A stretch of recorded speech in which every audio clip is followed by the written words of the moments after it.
So we're facing this future where change is constant, complexity is rising, and the need for continuous learning, in my opinion, is undeniable. You touch on this in the book, which is that we have this tendency to drift towards the things that are easier to measure because they're easier to measure. But our North Star, as it were, should be what do we know has the best impact for the business. Value is ultimately in the eye of the stakeholder. So what matters to an HR leader is not going to be the same thing probably matters to the CFO. What a team lead cares about is not going to be probably even on the radar of the CEO. We have to know our audience. What outcomes do they care about? Not what do I care about? This type of work turns you into the experts in how human capabilities translate into business success. The problem was we have more accidents. And so someone else's solution was, well, that means we need more training. And it turns out that it wasn't because people didn't know about the safety protocols. They did. But there was actual deeper culture issues at play here. So employees were afraid to speak up.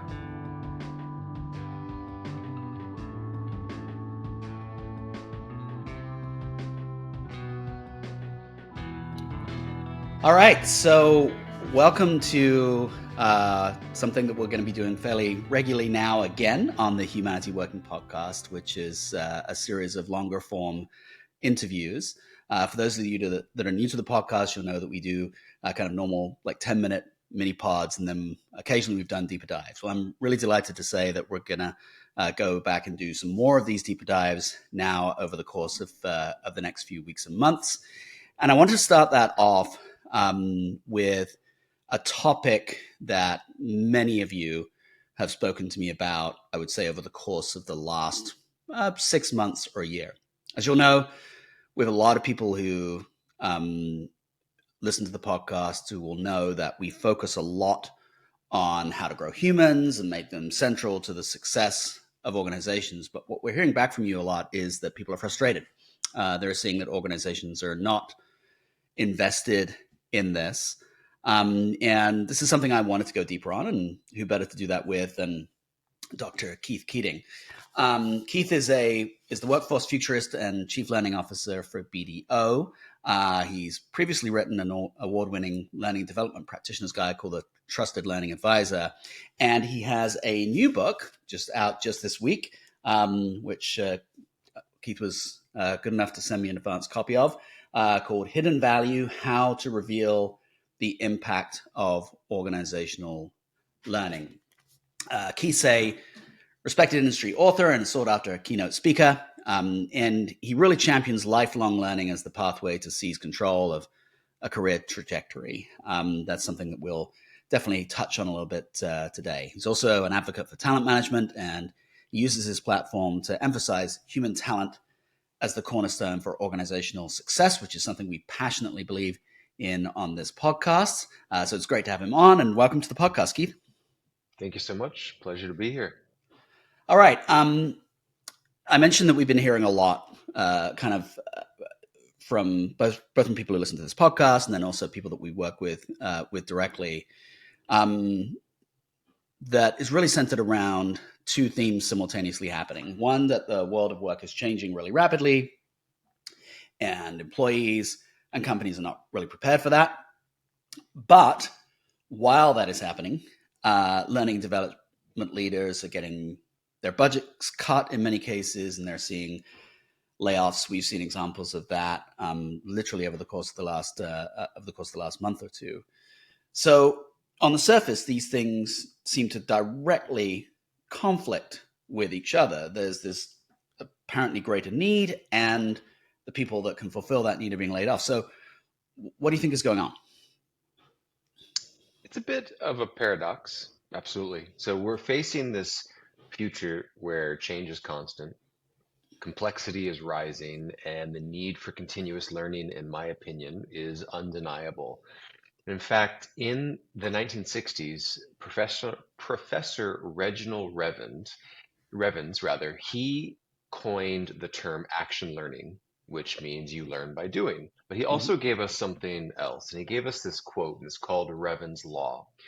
And what he said, and again, interesting, this is in the 1960s, he said, in order for an organization to survive, its rate of learning internal must match the rate of change happening external. So, said a little bit differently, if we know change is happening exponentially, Hmm. externally, internally, our organization needs to continuously be learning, otherwise, it gets left behind. And so that reminds us that the faster that the world changes, the more valuable learning becomes. But yet, like you said, learning teams are struggling. And sometimes people will say, well, we're the first on the chopping block. Why? Part of this is because when uncertainty is high and organizations default to cutting what they can't clearly see. And what they can't clearly see is the value of what we're doing. That's the real issue here is that the value of learning and talent development is often hidden. And if leaders don't understand the impact, they don't understand the value, they treat it as a cost Mm. rather than an investment. And so for me, the problem isn't that we're not providing value. It's that our value isn't visible. Mm. That's a really interesting point. And having spoken to a lot of people in learning and development, what I see is a lot of frustration from learning and development teams that people can't see the value. A lot, in many cases, to them, they think that it's self evident, right? That surely everybody understands that what we're doing is helping people learn and grow inside the organization, and surely people understand that there is massive value, and the value extends beyond what can be clearly seen. In fact, one of the great jobs that you do in the book is you discuss the different ways in which the value itself can be hidden, right? You discuss the ways in which there might be this perceived level of value associated with it, but here are all the extra ways that can't clearly be seen that are still there inside an organization. But that frustration about people feeling that the value should be self evident, we've seen that sometimes translates to organizations sort of behaving as though the rest of the organization, the learning development part of the organization, behaving as though the rest of the organization are just the dumb people who don't get it, and they should get it, and so they don't do anything different. You you kind of talk about this a little bit in a concept in the book that you call the mirror. Could you talk a little bit about that and how that translates to the way teams operate and how they are perceived? I'd say that a mirror in general can be uncomfortable. Hmm. And this is an important concept in the book because it's not about looking out at our stakeholders or our budgets or our constraints, but rather it's about looking inward at us. Hmm. We have a lot of accountability here, and I don't think we take enough of that. Too often we blame all these external factors. Our leaders don't get it. Our budget's been cut. I have a small team. They see us as order takers. All of that can be true. Hmm. But the mirror asks a tougher question. What are we doing or what are we not doing that contributes to that perception? And so it's about us taking accountability. Are we speaking the language of the business? Are we aligning with matters that value to our leaders? Are we measuring what they care about or just what's easy for us to track? When I was doing my doctoral research, one of the many pieces of data that stuck with me was a CFO who said, I have so many fires at my feet. I can't care about what you care about. You have to make me care. And Mm. that's the piece that I don't think that we do enough of is we assume it's implicit and everybody knows learning's important and rah rah rah. Well, IT will probably make the same argument. Everybody knows technology is important, so we need that budget. Yeah. HR. Everyone knows that HR is important. We need that budget. Marketing. We got to be able to market our product. Sales. We got to be out there selling a product. We all think that we are the most important special child in this family. And really, we're all potentially equal. It's just who's better at demonstrating the value, telling the story of the value, and making those leaders care when they have all of these other fires that they're dealing with. Why should they care about us? And so for me, when we avoid the mirror, we end up staying in this reactive mode and we're always defending our value. But when we look in the mirror and we face it honestly, we start to unlock the power of what it means to reframe our role. And that's really what I'm arguing in the book is that we've got to reframe our role from being a cost center to being seen as critical enablers of growth and change and resilience. And if our value isn't seen, then we have a responsibility to make it visible, not just sit back and be like, oh, they'll get it one day. No, they won't. Yeah, I'm struck by a pattern here, actually, Keith. So, in my background, I've been both deeply involved in learning and development, but I've also been deeply involved in enterprise architecture. And what's fascinating about enterprise architecture, particularly in large organizations, is that you will constantly see enterprise architecture budgets being raised when the organization, in quotes, feels a bit out of control. And then the enterprise architecture team will come in and they'll put in standards and they will create new reference architectures and they'll create a whole bunch of different activities that basically kind of like rein the complexity of the organization in and make it understandable and positioned for growth and all that kind of stuff. And then not too long after that, a couple of years after that, typically the enterprise architecture team gets shrunk down and people get laid off, and then the cycle Yep. begins again. And you lead. What happens in those environments is you'll get enterprise architects doing exactly the same thing. Going, well, how come they can't see the value inside the organization? And what that's led me to believe is that inside almost any investment in an organization, there are tangible benefits and there are intangible benefits associated with it. And if you're in a field where there's kind of a lot of intangible benefits and you're not doing your part to make those intangible benefits tangible, then by definition you're gonna be at risk for exactly the same points that you're making here. So it's not. Sometimes it does feel unique to L&D, but it's definitively It's not not. unique to We're L&D. not special. Yeah. Marketing goes through the same thing. Sales goes through it. HR, IT, any support function that is not revenue generating goes through this cyclical value. And so part of the hidden solution that I talk about slightly in the book, but not a lot, but is becoming revenue generating. Yeah. How can you do that? And so that's something that I've given to my team. It's our third mission statement in our 5-year vision is that we want to be revenue generating. I Mm. want what we do to be so good that our customers are willing to pay us for it. I don't mean that I'm hiring a sales team to go out and sell us, but for me, if we become great at what we do, and Yeah. then we truly are changing the way that people look at learning and development in the organization, and we are elevating everybody in the firm, our clients are going to see that and they're going to experience it. And they're going to say, hey, this person is a fantastic leader, great presenter, great salesperson. Where did they learn how to do this? Oh, you have a learning team that does it. Can you come and help us? Yeah. And then it just becomes a byproduct of that.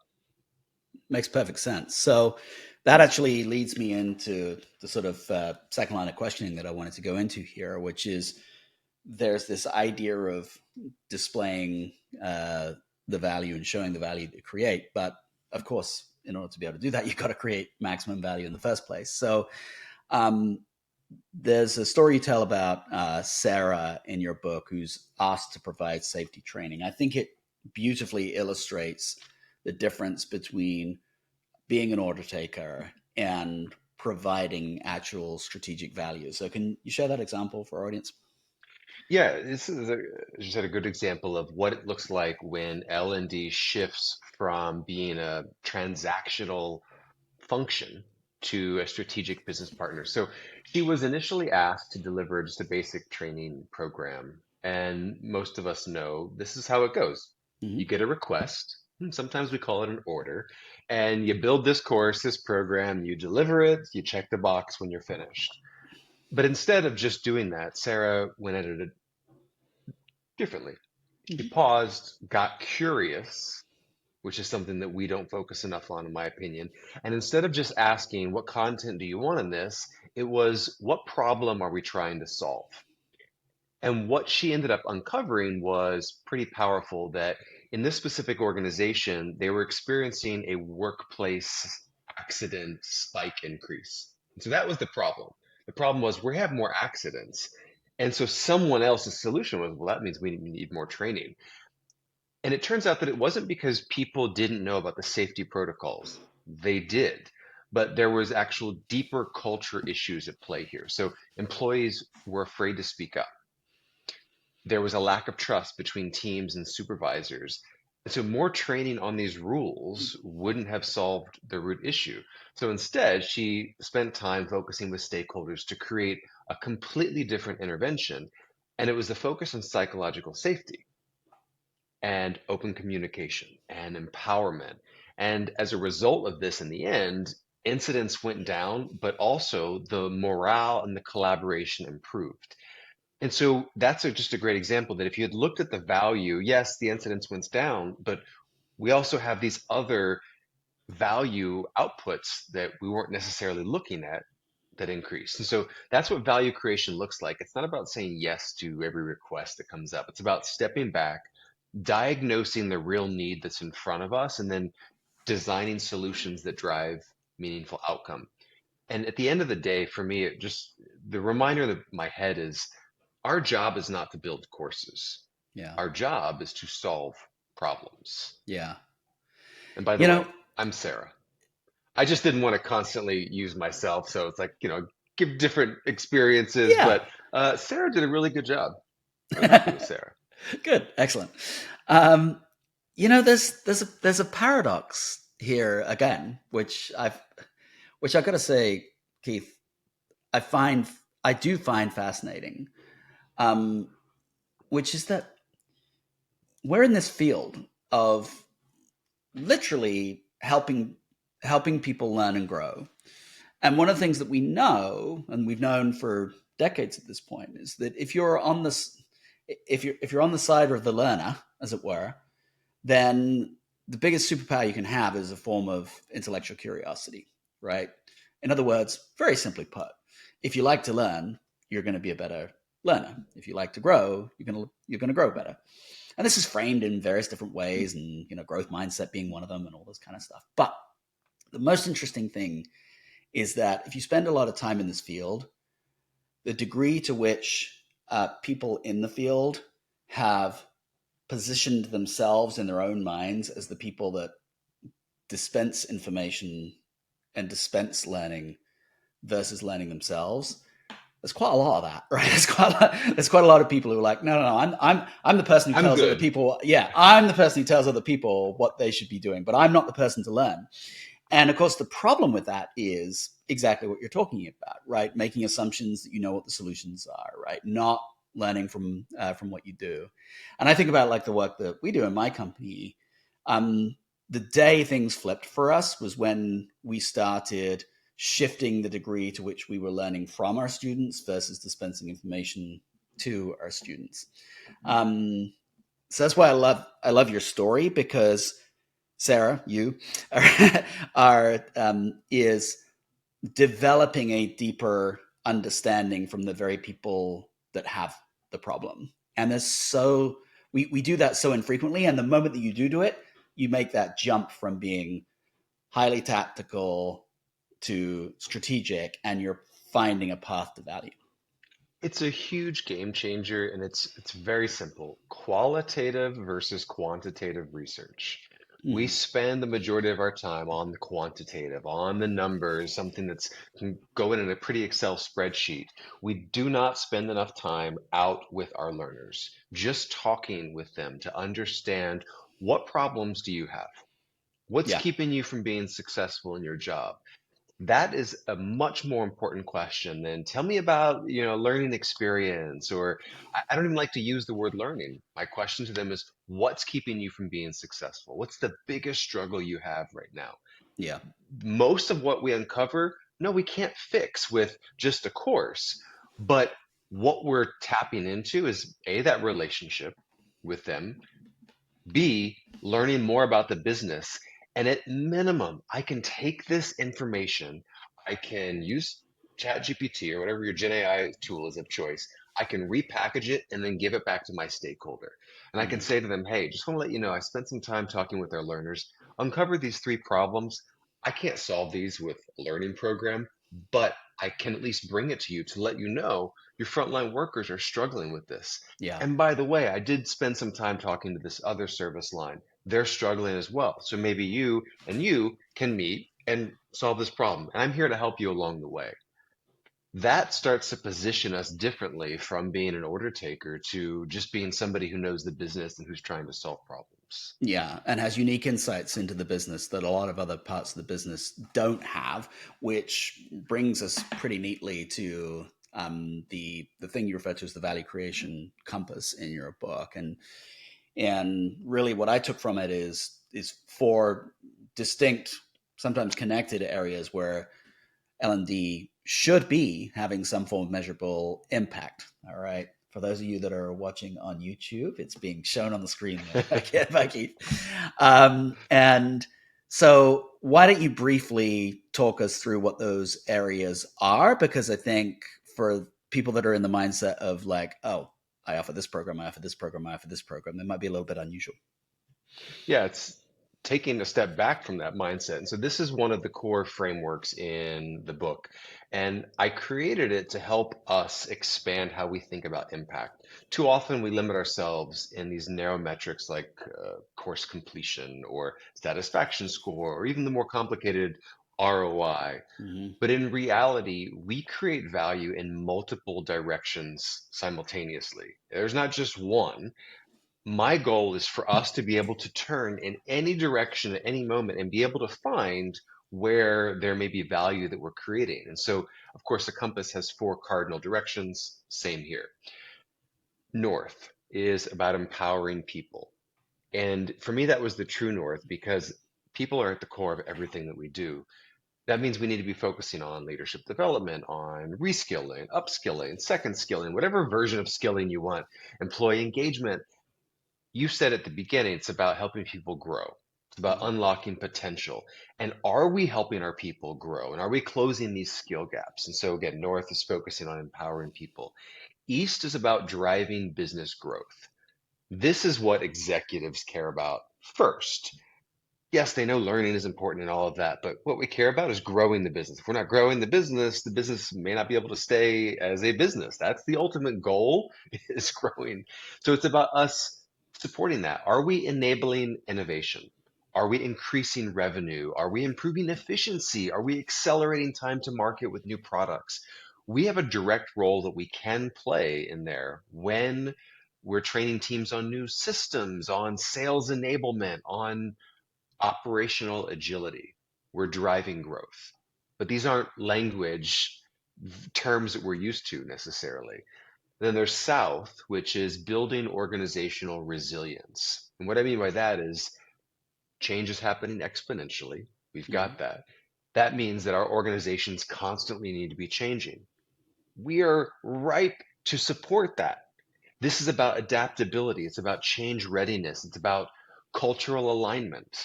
How can we help our organization pivot? You know, COVID was a great example of that. There were organizations that were able to shift overnight. And all of a sudden, we went from being this back office function to rising to supporting our organizations to do that. So we have a critical component that we can play in this new world of change being constant. And then the West is delivering customer value, which sometimes we overlook this, but it's vital. Every business, every organization has customers. When we are training employees to improve customer experience or increase service quality or strengthen relationships, we're creating value for the end user and we're also reinforcing the brand. And so each of these areas we could be measuring different value propositions. And by mapping these initiatives to these categories, we're not just defending learning, we're helping to demonstrate it as a strategic driver. And the last point I'll make is that the compass isn't a tool just for us. It's for you to take to your stakeholders and Hmm. have discussions with them so that they can start to get aligned and see the value propositions in these four core areas as well. Yeah, I gotta say I love this because to me it's doing a few things at the same time. So yes, it's a way of articulating values. You say it's a way of having a discussion with the different parts of the organization as to where you should focus your efforts. And it's also providing clues to help you understand internally, are you actually providing the value that you believe you're providing, right? It's a good way of being able to measure that. I'm curious about another aspect of this as well, though, which is sort of almost like a level, a double click into, or a level deeper into the overall picture of skills development, which is the nature of the skills themselves, right? So, um, regular listeners to the pod will know that our main focus is really on durable skills, soft skills, things like that, things of that nature. And what we see in the organizations that we work with is that if you're speaking to the CEO of any organization, invariably they have a full understanding that durable skills, things like communication, collaboration, conflict resolution, are vital. They know that they're extremely important to their organization.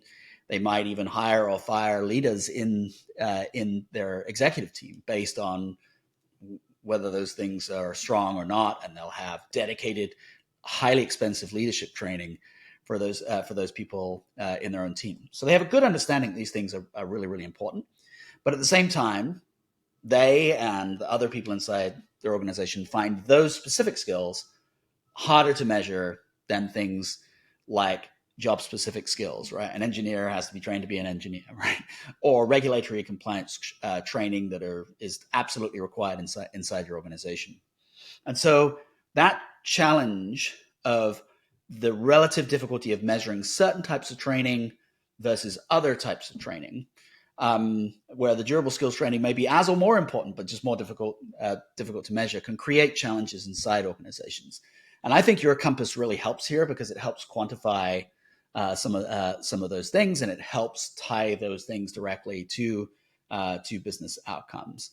But I'm curious, what other guidance do you have for organizations that are looking, if you like, to raise the standing and raise the level of investment and raise the profile of durable skills training or soft skills training? Part of it is recognizing that not only is it difficult to measure for durable skills, the time that it takes to truly build those skills is difficult to put a calendar timestamp on. If you think about Mm-hmm. just leadership, we send people to leadership programs. So you go to a, say, 5 day, 40-hour program and you come out and all of a sudden you're a leader? No.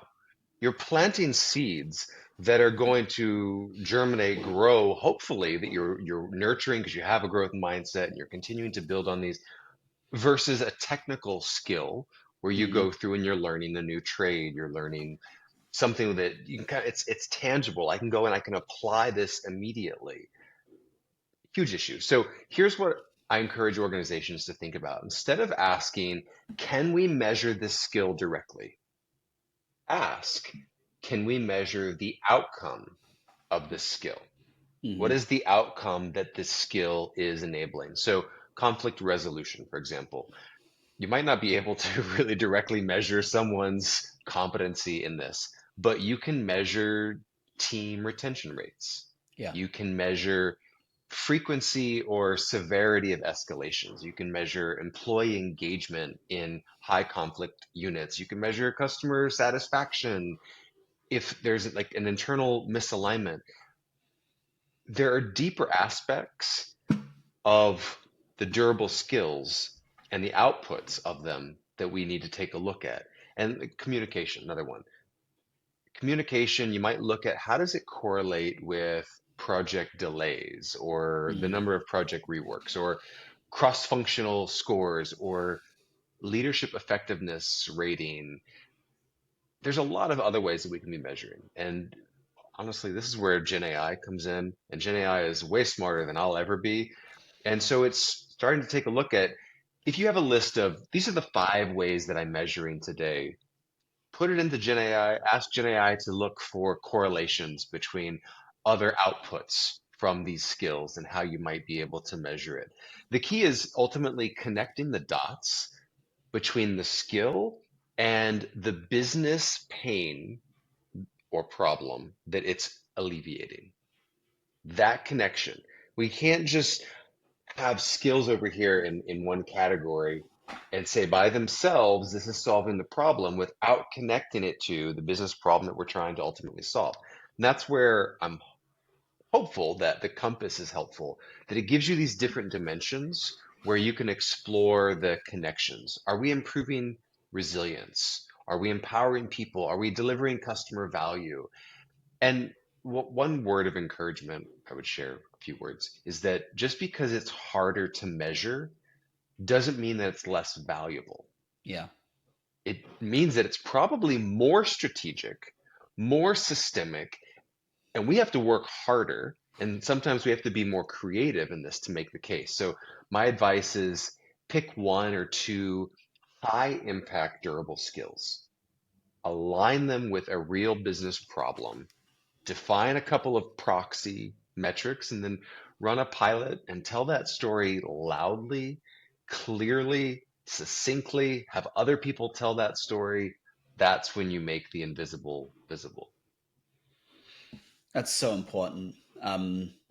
I I was speaking at a conference about a week ago, and I said I thought the 9 most dangerous words in the English language were if you can't measure it, you can't manage it. And the reason, which by the way, Drucker never actually said, the reason that the reason I believe that is because that has become conflated in so many people's minds as if you can't measure it, it's not important, or if you can't measure it, it's not impactful. And you touch on this in the book, which is that we have this tendency to drift towards the things that are easier to measure because they're easier to measure. But our North Star, as it were, should be what do we know has the best impact for the business, even if we can't measure it directly. Um, and I'm curious. So what we found is that the tendency to flee towards the things that you can measure can lead to particularly learning and development organizations to focus in the wrong areas and overall create less substantial impact than they would do otherwise. Have you seen that? 100%. And I want to just put a caveat. I am by no way a measurement expert, and in no way I'm saying that we have it right. Mm-hmm. I don't know anybody that has it right. We're Yeah. still running butts in seat reports. Yes. And my response to my team when I get this is, so what? Yep. So we had 95% attendance. Who cares? Yeah. What was the outcome? Did we change anything? Did we impact anything? Was this a great experience? What? So just giving that caveat, but yes, when we focus on what's easy and comfortable for us, we're not growing or challenging as well. And that's Mm-hmm. what's keeping, in my opinion, some of our own evolution is we're just still telling the same story. We had a Yeah. 100% attendance rate. We had 75 people complete this program. Last year we spent this much money. Our Kirkpatrick, level 1, we got our NPS scores. That's a whole different conversation. But We could do I, another podcast about yes, that. one of my team came to me a couple weeks ago. It was like, we had a 100% NPS score, and I said, "Bull, beep." That just doesn't happen. Yeah. And if that's the data we're getting, then this isn't real data, and I'm Yeah. not going to tell this to anybody because I don't believe it myself. So Yeah. go out and find the real story that's there. I would rather have some meat, some just something from a human rather than hearing we had a 100% NPS score. Yeah. All right. Well, you touched that. That's again, we're segueing us beautifully, Hickey, because you touched on frameworks there in terms of how you go about articulating value. I'd love to know how do you how do you best tell? And let's assume that you're creating good value, and you really need to tell the story in a way that is going to resonate with the rest of the organization. And I guess the key people that you need to resonate with are the line of business leaders, um, CFO, CEO inside the organization if we're really going to lift this to something that is more strategic and that is regularly and consistently funded. So, how do you go about telling that story in a way that will resonate with those stakeholders that are not experts in learning and development? I see a piece of art or I see a painting behind you, and I would assume that you would classify that as art. Yes. One of the aspects of art is that it's subjective. Mm-hmm. Now, I could say to you, "Oh, I think that's hideous." And you could say that, "Okay, great. I love it. It's my piece of art." And that doesn't negate whether or not it is gorgeous or not gorgeous. And it's the same when it comes to value. Value is ultimately in the eye of the stakeholder. So what matters to an HR leader is not going to be the same thing probably matters to the CFO. What a team lead cares about is not going to be probably even on the radar of the CEO. We have to know our audience. Mm, What outcomes do they care about? Not what do I care about? And the way that I flip that is my question is, what are they accountable for? mm, So when it comes to articulating value, I always recommend a blend of quantitative and qualitative. So said a little bit differently, your numbers and your stories. Data alone has rarely inspired anybody. Again, mm-hmm. NPS score 100%. Great. Don't believe it. Excel spreadsheet with all this numbers on there. Okay, what does this mean? I have to sit down, I have to analyze it. But stories also don't always convince. So when you combine the two, for me, that's where the magic happens. And a lot of times we just don't know how to use our data effectively. And there's a stat that I put in the book from Deloitte. 95% of L&D organizations struggle to use data effectively to align learning with the business goals or measurement of impact. Yeah. And so what that means is at the end of the day, we're not struggling necessarily to create value. We're struggling to show the value that we're creating. And so the result is that our contributions can go unrecognized. We have low influence or it stays limited. And ultimately, the business doesn't see their full return. So, how do we fix this? It's a simple storytelling arc. You have the challenge. What did the business need? What was the problem that arose? You have the intervention. What did we do to help address it? Doesn't always mean it's a learning program. Like I mentioned earlier, going out and spending time with your learners, collecting the stories of the problems that they're having, looking across the business, figuring out what other stakeholder has a problem, and connecting these two stakeholders, that's an intervention. I didn't have to create a learning program. Not every problem Mm-hmm. has a learning program that's needed. Well, what are the outcomes? What changed? What got better? What business metric moved? And then looking at the human angle as well. Who was or were the individuals that were impacted? What did they experience? And then ultimately it's the connection to why should this matter to the stakeholder right now?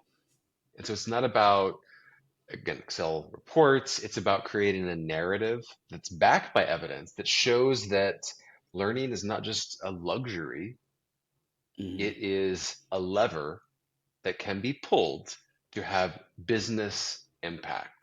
And that's how you start to shift it from explaining what you did to demonstrating why it mattered. Yeah. This is fascinating because basically what you're describing is a means by which this type of work turns you into the experts in how human capabilities translate into business success. And that translation layer does not obviously sit anywhere else inside an organization, and yet is critically important for the success of an organization. So the moment that you can do that, the moment you can create that connection between the function and that uh, and that ability for an organization to have, now all of a sudden you've transformed the function into something that is deeply strategic, right? We're that connection. We Mm-hmm. are connectors. That's part of what we need to be doing. And that means, again, sitting with the learners. I'm in the classroom with them. I'm following up with them one on one. I'm having conversations. I'm not looking at Kirkpatrick score, Phillips ROI, or whatever other quantitative data my team is giving. That there's a component there to it, but I Yeah, it want has to know its the role. story behind that. And so it just means you have to be spending time with your learners. And we often think of ourselves as something separate from them. I don't see us as a separate entity or service line. I see us as completely integrated within the business and the functions to know the business just as good as my stakeholder does, if not even better. That's the ultimate goal. Being able to speak their language, knowing their people, and knowing the stories of their people. And part of those stories, again, are the struggles that they're having, the challenges that they're having, and being able to repeat it. It's not just about us getting other people to tell our story. I want to also be able to tell the story of our learners, and not just that success story, but the struggles that they're having as well. So Keith, if I know our audience, I think there are going to be elements of it are going to be thinking of two things at the same time. So one is going to be, this sounds awesome. This is how uh, development of humans inside an organization should happen.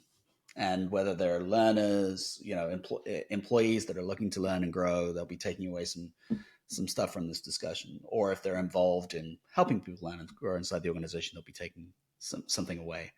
But I think they'll probably also be thinking something else as well, which is, this sounds like a lot of work, and we're already under pressure. Maybe we've lost some resources. We're certainly under financial pressure. Um, but we should never let a crisis go to waste. So let's look at that from a couple of different angles in terms of what people should actually do. Let's start from the perspective of an employee. I know it's not the main focus of your book, but what would you focus on as an employee right now to make sure that you're continuing to provide value to your organization, wherever you are inside that organization? It's a great question. In fact, when I started writing the book, I didn't want to limit it to L&D. I started going much broader and then came back and focused on L&D. And this sounds self-serving, but the most valuable thing that any employee can do is to lean into learning. Mm-hmm. And in fact, at BDO, we've created our tagline, which is never stop learning. And so we repeat it at the end of every program. It's everywhere visible. And it's not just in the traditional sense of taking courses or earning badges or whatever, but it's the mindset. And you already Yeah, talked about it, growth mindset. yeah. It's the ability to observe, to adapt, to grow, to ask questions. Where can I contribute more? What problems can I help solve? You mentioned earlier that the nine most dangerous words.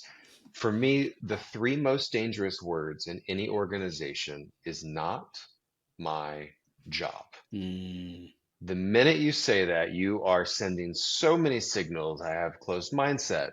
I don't care. A lot of different, we can have another full conversation on that. It may not be my job, but I can help solve, I can help connect, I can help move forward. And so if I were an employee right now, which I am, but I'd focus on three things. Stay curious about the business. And what I mean by that is understand how your company makes money. Mm. There are some individuals that don't know how I've they're no cut. idea. Like, Yeah. what does the company do? Well, I Yeah. know what I do. I don't know what the company does. Yeah. What challenge is the company facing? How does your role connect to that bigger picture? I started in the book. I don't want to ruin the story, but it's a mythical story about a janitor at NASA, Mm. and supposedly President Kennedy sees him pushing the cart in the hallway and says, "Hey, sir, what do you do here?" Knowing full well he's a janitor. The janitor says, "I'm helping to put the first man on the moon." So the janitor knew that he was part of a bigger purpose, even if it was 70 layers down from that. You should know where you fit into or how you fit into that bigger picture. A lot Mm. of people don't. Business fluency makes you more valuable. So, number one, stay curious about the business. Number two, be building the skills that machines can't replicate.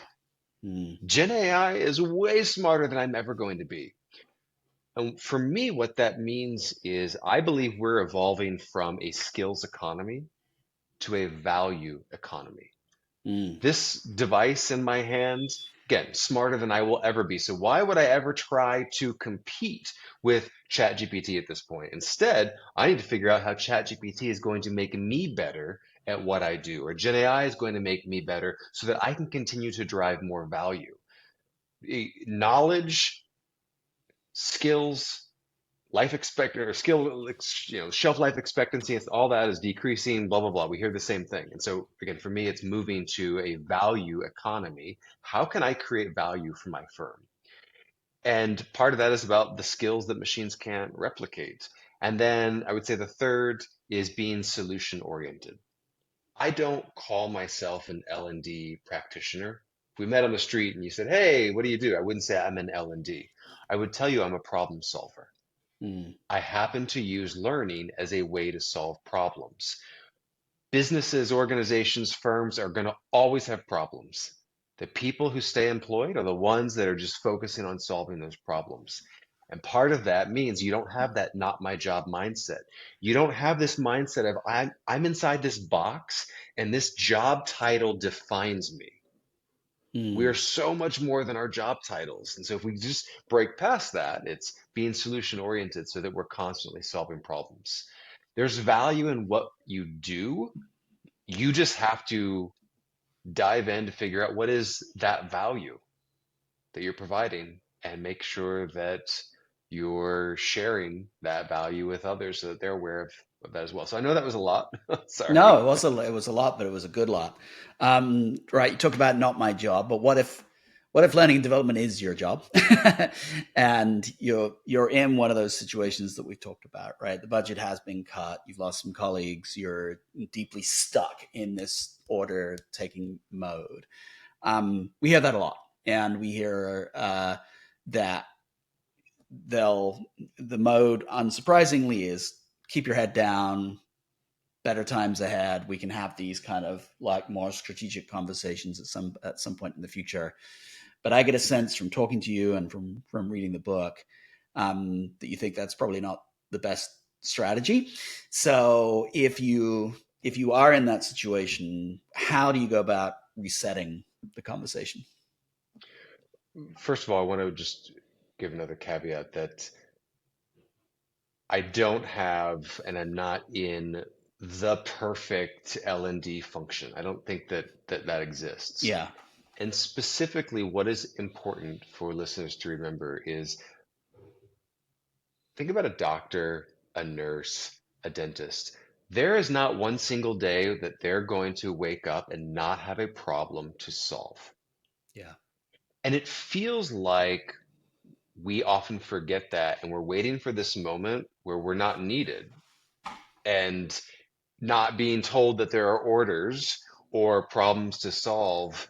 There's always going to be problems that we can be solving. And so, long story short, I just want to reiterate for listeners, there are days I still wake up, I'm exhausted, I'm struggling, but I have a post-it note and I'm holding up the post-it note and it just I don't know if you can see it or not. I remind There it myself is. every day with this post-it note that learning changes lives.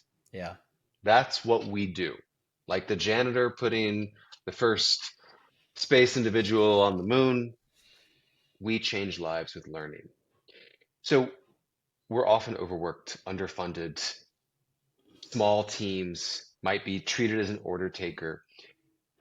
But when that moment is happening, this is where we can reset that narrative, because if we don't, no one else will. And I used this example a little bit earlier on with one of the CFOs that I was interviewing who said, I have so many fires at my feet, I can't care about what you care about. So in those moments where it feels dark, heavy, it's not us going to hide in a closet, but it's us going out to find those little fires and understand what those fires are and how we might be able to support. Because we often think that the program that we're launching or we're creating, that's the most important thing for the business or for all the stakeholders. It's probably not. So find out what is the most important thing. And so it's finding a quick win that speaks the business's language. Mm. It's starting with maybe, one project, one stakeholder, building those relationships, figuring out what their fire is right now, what's the most important thing for them at that moment, and figuring out what are you doing to help support them.